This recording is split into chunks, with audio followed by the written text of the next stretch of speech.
Dr. Sundaresan, we can see your Yes, slides. sir. Please Yes, go sir. ahead. Yeah, Yeah. we can hear you Uh, also. Yeah, thank you. okay.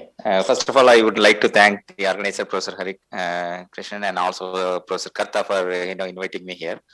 Uh, our lab actually we study understanding the molecular mechanisms of heart failure, and today I'm going to talk about a particular Sirtuin, SIRT2, that we have uncovered how the role of uncovered how the Sirtuins regulate the cardiac hypertrophy and heart failure. Our lab in Indian of Science, we are very much interested to understand the molecular mechanisms. And our basic understanding is the heart failure is a disease that even though have multiple causes, the major one of the causes directly the disease is linked to our food intake. What the studies have very clearly indicating that depending on person's diet and calories, overall the longevity and the aging related diseases, one of them is heart failure, can be modulated. Even in India, if you read about the books that has been written in 500 to 700 BC, Saraka Samhita has ideas and concoctions that has been, able to prevent an aging and diseases in a human being. The interesting part of this old book is actually is talking about controlling the diet and its intake. Even though this has been written in our books, but still originally this idea became very famous in 1937 when Clive Mackay from Cornell University can able to experimentally demonstrate that if you can reduce the intake of diet in rats by almost the calories by 33%, it increases 50% maximum lifespan. Then these studies were followed by A.J. Carlson in 1946 from University of Chicago, where I did my postdoc, where he has experimentally demonstrated that intermittent fasting in rats increases the lifespan 20 to 30%. But interestingly, these studies find a very clear link between the extended lifespan and reduced aging related diseases. That is one of them included heart failure. After that, there are several studies have come up and they have very clearly demonstrated in lower organisms and lower animals, where the regulating dietary intake and extend lifespan and also reduce the aging related diseases, including heart failure. So overall, the studies are very clear that someone can control their diet or reduce the calorie intake, can modulate the lifespan, and also one of the aging related diseases is heart failure. So now this slide is clearly telling how the calorie restriction operates. Whenever we eat a diet, there are several signaling pathways get activated in the body, and that signaling pathways are responsible for utilizing the energy and either burning them or storing them as a fat or glycogen for future use. So when really calorie restriction occur in animal or in human being, these nutrient sensitive signaling pathways are normally get suppressed. The one of them is the TAR signaling, that is a very well known uh, signaling pathway that is known get activated by intake of either glucose or fatty acids. Also, there is another very important signaling pathway that is getting activated by intake of calories, insulin signaling, where insulin binds to its receptor and it's activated downstream signaling, including AKT. Also, growth factors like growth hormone or IGF-1 and 2 can also activate the signaling pathway by binding to IGF-1 or IGF-2 receptor. So overall, these two signaling pathways are known to pro-growth, and obviously it is well known that if you accelerate growth, you will end up in dying faster and also getting more diseases, including heart failure. So calorie restriction known to suppress these two critical signaling pathways, and as a result, it reduces the growth rate, and also at the same time, it reduces the incidence of aging-related diseases. Overall, this was the general understanding until there is a group of proteins has been identified. They are called Sirtuins. These proteins known to get activated by the calorie restriction, and they overall regulate the metabolism. So how these things occur is the activation occur is very simple. That whenever we get fasting, there is a molecule that is called NAD, which is a cofactor for the sirtuins levels increases. As a result, the sirtuin activity increases, and that can able to suppress either this nutrient sensitive signaling pathways. Also, it has multiple targets inside the cell, and that can overall reprogram the cell towards the calorie restriction mimic phenotype, and that could able to control the diseases, including heart failure. Sirtuins are, I told you, they are class 3 histone deacylases. That means they remove a stale residue from any target protein. As a result, it can either change the activity of the protein simply by changing its DNA binding stability, and also it can control protein-protein interactions. In some cases, the reversible acylation known to regulate subcellular localization of the protein. So overall, removal of acetyl residue from any target protein can change its enzymatic activity, and as a result, it can control the overall energy status of the cell. In mammals, there are 7 sirtuins has been identified. They are localized into subcellular compartments, and these residues, these sirtuins, actually kind of, you can see here from the SIRT6 is a nuclear localization. It's a very distinct nuclear localization. If you see 3, that is having a typical mitochondrial localization. 1 and 2, that is actually present in the cytoplasm as well as nucleus. So they are present in different compartments, and they regulate the specific target proteins that are present in that particular compartment.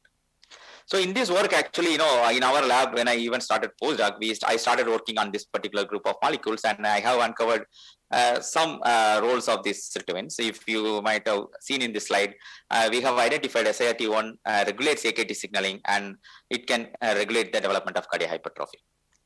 Also, during my postdoc, I identified that SIRT3, another mitochondrial sirtuin that directly inhibits the generation of reactive oxygen species. As a result, it controls the development of cardiac hypertrophy. Also, our studies have uncovered the role of SIRT6, how it can regulate the activity of a c-Jun, a transcription factor, which is responsible for stress-induced regulation of IGF-AKT signaling, and further resulting in cardiac failure. So now in this talk, I am going to talk about our recent work where we have uncovered the role of SIRT2, a cytoplasmic sirtuin, and how it regulates the development of cardiac hypertrophy. Our initial studies have identified sirtuin 2 as a cytoplasmic sirtuin in cardiomyocyte, and further increasing the stress by hypertrophic agonist phenylephrine or isoproterenol. It does not really change the localization of the sirtuin, so that means it is sitting in the cytoplasm. But interestingly, what we found was this particular sirtuin's levels were dramatically reduced when there is a hypertrophy, that you can see in the Western blot in the right side. We also found the mRNA levels of sirtuin 2 also reduced when there is a hypertrophy is setting in the heart. Like example, ANP, BNP levels are high, and the same time SIRT2 levels are going down. So overall, we found that SIRT2 is a stress responsive sirtuin, and their levels goes down in the hypertrophic or in the failing hearts. As a result, probably we thought that it may have a direct role in the development of cardiac hypertrophy and failure. So what we did is we removed SIRT2, we depleted SIRT2 from the cardiomyocytes, and we probed for the AMP. And what we can see here, simply removing SIRT2, simply reducing the SIRT2 levels in the cardiomyocyte increases the expression of AMP, is a marker of cardiac hypertrophy. In the reverse experiment, when we did overexpress SIRT2, the phenylephrine-induced ANP release has been significantly reduced, indicating that SIRT2 can control the fetal gene program that occurs in the cardiomyocytes. These results were further confirmed by Western blotting. So overall, these studies indicate that SIRT2 depletion is one of the causes for development of cardiac hypertrophy. Then we went ahead for animal model to prove that to understand the role of SIRT2 in the cardiac hypertrophy. So we have generated SIRT2 knockout mice, and we observed these mice. Interestingly, in the 2 months old mice, we did not find any differences or any change in the cardiac functions that observed by heart weight equivalent ratio or wall thickness or fractional shortening. But interestingly, when these mice get older, spontaneously at 9 months of age, they spontaneously developed hypertrophy that we can see by heart weight equivalent ratio, and they have shown increased thickened walls. Simultaneously, they have showed reduced contractile dysfunction. So overall, these findings clearly indicated that removing SIRT2 is predisposing these mice to development of a spontaneous cardiac hypertrophy. We also analyzed these hearts and we found that increased cardiomyocyte size, that indicating a hypertrophy, and also increased fibrosis in these hearts, indicating the development of contractile dysfunction could be probably because of the increased cardiomyocyte death and increased fibrosis. And also the fetal gene program has been activated in these hearts, as you can see by increased level of BMP and reduced beta alpha MHC. So overall, these findings have indicated that SIRT2 efficiency is one of the predisposing factors that could be leading to the development of cardiac hypertrophy. Then we have very much, we have done a bioinformatic analysis where we have picked up the RNA-seq data and we analyzed and we found out very interesting thing where SIRT2 could probably regulate NFAT signaling. So I'm going to show you what is NFAT signaling. NFAT is a transcription factor is involved in the pathological cardiac hypertrophy. NFAT normally stays in the nucleus in the normal, in a physiological state by phosphorylation, and it is actually retained in the cytoplasm. So whenever there is the hypertrophic stimuli, calcineurin is the phosphatase that dephosphorylates NFAT and sends inside the nucleus that leads to the development of cardiac hypertrophy. Also, interestingly, GSK3 beta is the kinase that phosphorylates NFAT. So that means activation of GSK3 beta blocks hypertrophy, activation of calcineurin induces hypertrophy. So what we did is we checked the levels of NFAT-C2 that was very high in SIRT2 knockout, and we did not see a change in the calcineurin levels. And also we tested the activity by checking the expression level of NFAT target gene in IFN-gamma and ADSSL1, indicating that NFAT is indeed protein levels are high and activity is also high. Then what we did is we performed reporter assays where inhibiting SIRT2 by inhibitor AGK2 increases the NFAT transcription activity, and overexpressing adenovirus SIRT2 is reducing it. Also, very interestingly, we found that if SIRT2 knockdown cells have very strong nuclear presence of NFAT. Then we looked into the upstream where we have checked the phosphorylation of GSK3 beta, that is an inhibitory phosphorylation that has not been changed.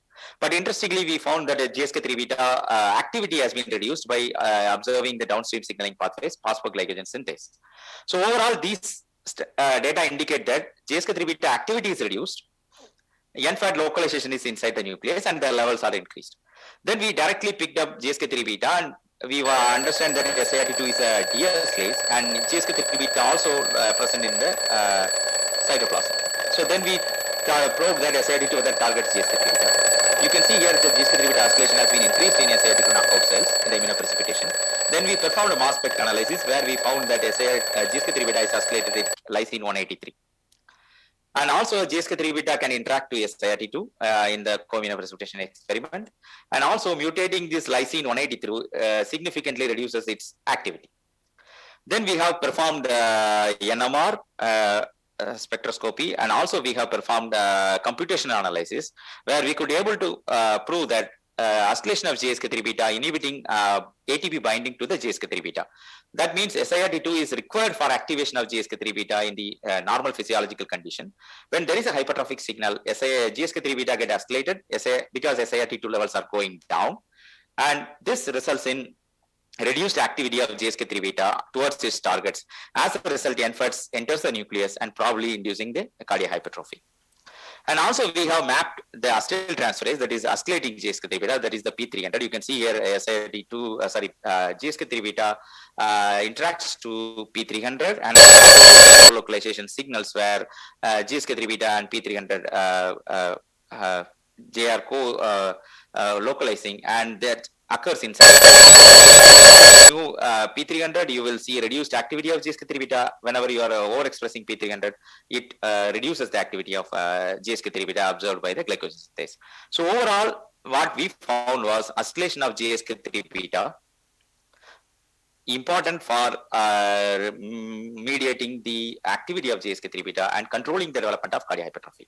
And in a parallel work that I am not presenting here, we also identified NFAT as transcription factor that has been directly targeted by SIRT2, and SIRT2 deacylates NFAT, and also it represses its transcription activity.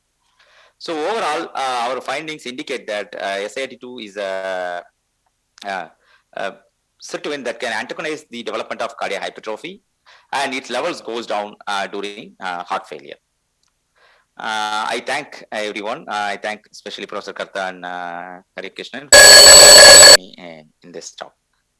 Thank you very much. I'm happy to take any questions. Yeah.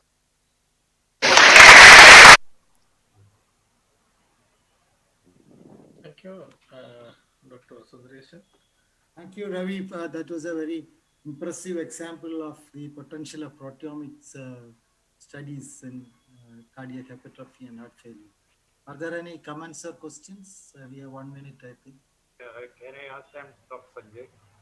Yes. Yes, Yeah, sir. Sanjay, please go ahead. This you explained the relation of Sirtuins in hypertrophic signaling. Do they have any role in metabolic alterations in heart failure? Yes.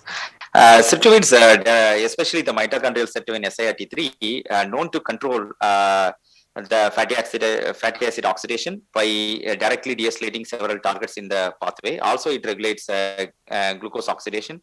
It also regulates, especially SIRT2, it's a cytoplasmic sirtuin that known to regulate the glycolysis. So overall, metabolism, dietary intake, and also the energy expenditure are very tightly linked, and any change in the sirtuin levels will affect all of those.